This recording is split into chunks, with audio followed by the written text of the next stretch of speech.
தற்போதைய அண்மை செய்தியை பார்த்துக் கொண்டிருக்கிறோம். உத்தரகாண்ட் சட்டமன்றத்தில் பொது சிவில் சட்ட மசோதா இன்று தாக்கல் செய்யப்பட்டிருக்கக்கூடிய அண்மை செய்தி வெளியாகியிருக்கிறது. புஷ்கர் சிங் தாமி தலைமையிலான உத்தரகாண்ட் அரசு சட்டமன்றத்தில் பொது சிவில் சட்ட மசோதாவை தாக்கல் செய்திருக்கக்கூடிய அண்மை செய்தி வெளியாகியிருக்கிறது. இது குறித்தான விவரங்களை செய்தியாளர் மதியழகன் வழங்க நாம் கேட்கலாம். மதியழகன், விரிவான விவரங்கள். சிங் தாமி தலைமையில் பாரதிய ஜனதா நடைபெற்று வரக்கூடிய உத்தரகாண்ட் மாநிலத்தில் பொது சிவில் சட்டம் தாக்கல் செய்யப்பட்டு இருக்கிறது. பொது சிவில் சட்ட தாக்கல் அந்த மசோதாவை உத்தரகாண்ட் மாநில முதலமைச்சர் புஷ்கர் சிங் தாமி தற்பொழுது சட்டமன்றத்தில் தாக்கல் செய்து வருகிறார். அதன் மீதான விவாதங்களும் தொடர்ச்சியாக தற்பொழுது நடைபெற்று வருகின்றன. இந்த நிலையில் கடந்த ஞாயிற்றுக்கிழமை என்று நடைபெற்ற மாநில அமைச்சரவை கூட்டத்தில் பொது சிவில் சட்டத்தை தாக்கல் செய்வதற்கான சட்ட மசோதாவை தாக்கல் செய்வதற்கான ஒப்புதலானது அளிக்கப்பட்டது.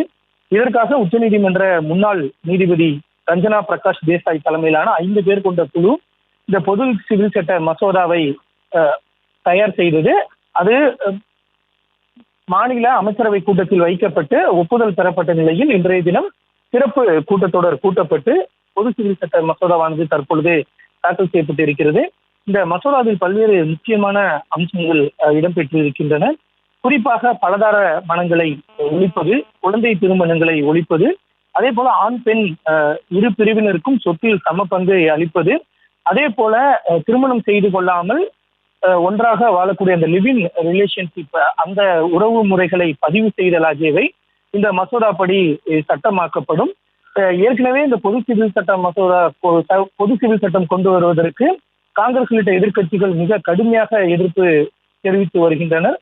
இந்த நிலையில் சுதந்திரத்திற்கு பிறகு நாட்டிலேயே முதல் மாநிலமாக உத்தரகாண்டில் பொது சிவில் சட்ட மசோதாவானது தற்பொழுது தாக்கல் செய்யப்பட்டு இருக்கிறது.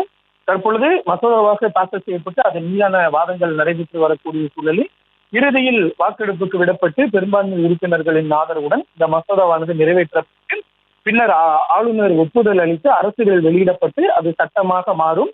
இது சட்டமாக மாறும் பட்சத்தில் நாட்டிலேயே சுதந்திரத்திற்கு பிறகு பொது சிவில் சட்டத்தை கொண்டு வந்த முதல் மாநிலம் என்ற பெயரை உத்தரகாண்ட் பெறப்போகிறது. ஏற்கனவே அசாம், குஜராத் உள்ளிட்ட மாநிலங்களில் பொது சிவில் சட்டம் அமல்படுத்தப்படும் என்று தெரிவிக்கப்பட்டு இருக்கிறது. அதே போல மீண்டும் பாரதிய ஜனதா ஆட்சிக்கு வந்தால் நாடு முழுவதும் பொது சிவில் சட்டம் கொண்டு வரப்படும் என்றும் ஏற்கனவே மத்திய அமைச்சர் பேசியிருந்த நிலையில் தற்பொழுது உத்தரகாண்ட் மாநிலத்தில் பொது சிவில் சட்ட மசோதா தாக்கல் செய்யப்பட்டிருக்கிறது. தற்போதைய விவரங்களுக்கு நன்றி மதியழகன்.